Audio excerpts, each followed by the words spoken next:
The combined force of the Gorn and Nausicaan fleets initially repels the Klingon advance, earning them a measure of respect for their ferocity in battle. "The Gorn do not surrender. They fight almost as well as Klingons," said Kamek, captain of the IKS Clark.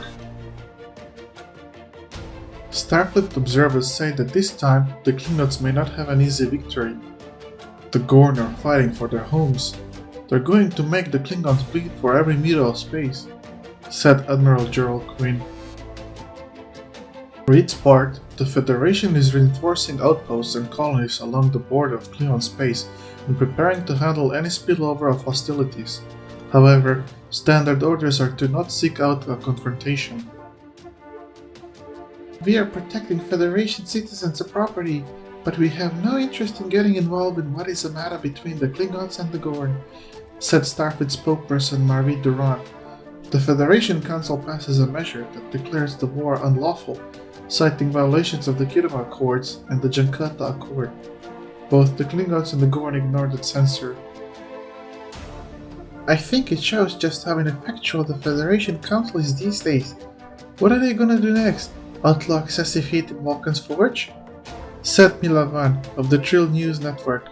The intractability of the Federation Council's position limits diplomatic endeavors, but throughout the year, Ambassador Worf and the Federation officials repeatedly attempt to talk to Chancellor Jimpock or members of the High Council in an effort to restart the Federation-Klingon alliance or even get the Klingons to attend a summit with the Federation President Amy Kokeg to air their grievances. For the most part, their requests are denied. "The war is consuming much of the High Council's time. We'll keep extending the hand of friendship. When the time is right, the Klingons will know that we're willing to let whatever bygones there be forgotten," Okek tells a reporter from the Federation News Service. One diplomatic victory for the Federation is the normalization of relations between the Cardassians and the Bajorans. With the Bajorans' entry into the Federation, it had been a priority for the Federation and the Tepa Council to settle the last few remaining issues between the two worlds. On Stardate 77418.9, the Cardassians open an embassy in Bajor, and visa restrictions are lifted to on travel between the two worlds. "It's taken more than 30 years to heal the scars of the occupation, but as Bajor blooms on this summer morning, so too should the ties of friendship and fidelity between our peoples," said Cardassian Detaba Counselor Natima Lang at the dedication of the new embassy. Commander Harry Kim is appointed as head of security for Starbase 11.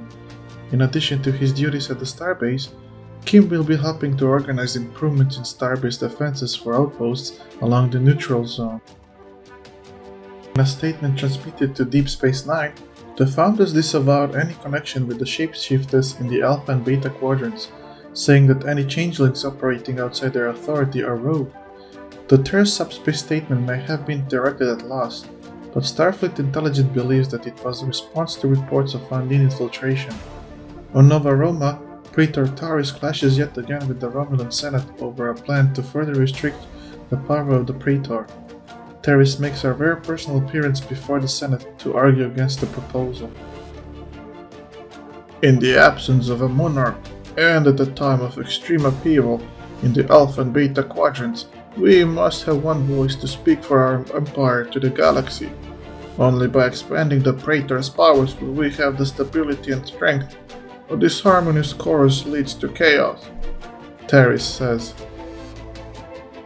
Taris sways some senators to her side, but her general unpopularity with the Romulan populace dooms her call for expanded executive powers. The Senate proceeds with its plan to limit the power of the Praetor.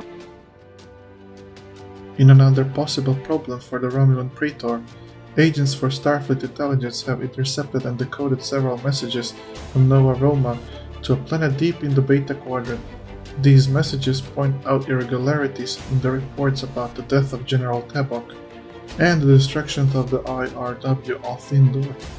Sela has ordered her spies to investigate and find the truth of the matter.